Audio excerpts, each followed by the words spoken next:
欢迎来到巴巴娱乐呀频道，请订阅频道，所以大家不要错过当天最热门的新闻。我们今天的时事通讯包括以下内容：诚意赴山海女二辱华言论升级，被50家官媒痛批，剧组更多黑料被扒。网传赴山海女二李凯新的一段录音中，她发表了不当言论，直接冲上热搜。在人民日报发布了宣传国产剧的博文，还不到一天就将赴山海除名。而眼下已经有超过50家官媒下场，其中包括了北京日报、北京新闻，点名痛批这一行为。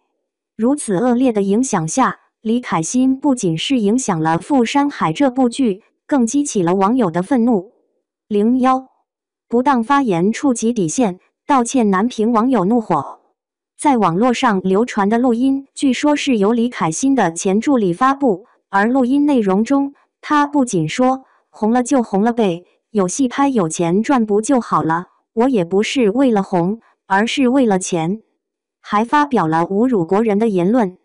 作为一名新加坡籍华裔，既想在内娱赚钱，又在录音中大放厥词，态度嚣张，完全不将内娱的观众放在眼中。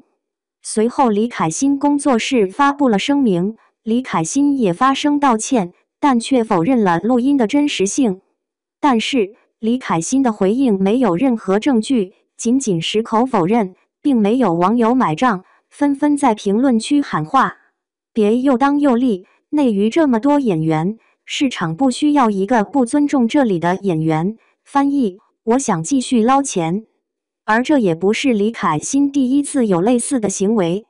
此前关于春节英文说法的事件在网络上沸沸扬扬，就在同一时期的2023年1月，李凯欣在某社交平台上发布了 Lunar New Year。在敏感的时间段发布这样的内容，态度含糊暧昧。如今两个事件有些前后呼应的意味，李凯欣的道歉更让人无法相信他的回应。而随着事件的发酵，赴山海剧组的其他黑料也被扒出。02受伤换角，剧组争议频出。除了李凯欣的事件，剧组的其他争议也不少。在网友统计的戏份中，李凯欣作为这部剧的女二，前22集的戏份高达169场，而女主古力娜扎仅有57场戏。女二的戏份是女主的3倍，谁成了挂件，谁才是真正的女主角不言而喻。而剧中李凯欣饰演的唐芳，最初的选角是黄日莹，但黄日莹在开机前的武训中受伤，鼻梁、眉骨伤口严重到需要缝针，眼睛青紫。在退出剧组后，黄日莹给出的解释是担心耽误剧组进度，以及自己受伤的恢复。但是黄日莹在同期拍摄的《山河枕》中也有角色，而仅仅在受伤13天后，她就复工进入《山河枕》剧组。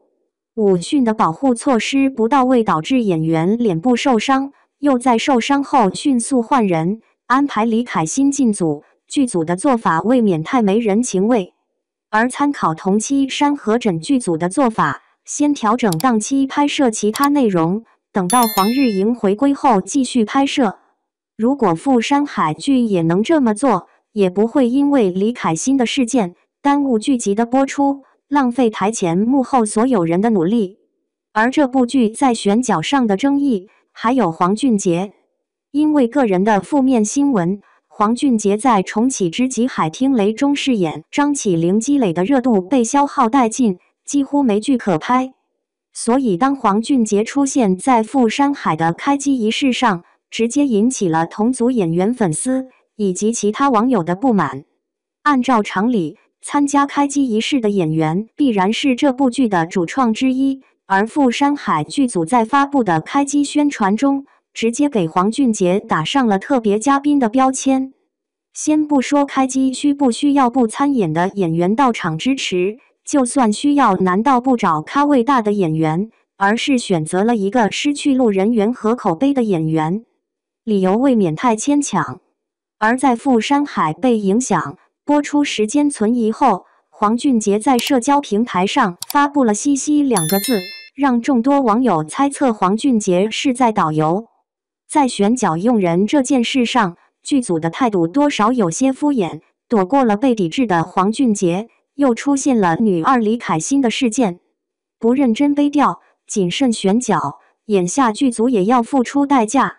03富山海女二李凯欣的争议，已经不只是内娱地震，更是触及原则底线的社会事件。在众多官媒下场痛批后，演员兼认资也在社交平台发文。中国有句老话，你口中的别人就是你自己，骂中国人的同时，先照照自己的德和行。中国的演员第一节课老师就会讲学艺先学德，做戏先做人。疑似是对李凯欣事件发表评论，批判这种行为。但是到目前为止，富山海官博除了在宣传文案中删除李凯欣的名字，还没有任何动静。这场风波也给演员敲响了警钟。身为公众人物，一言一行都暴露在镜头之下，更要以身作则，谨言慎行。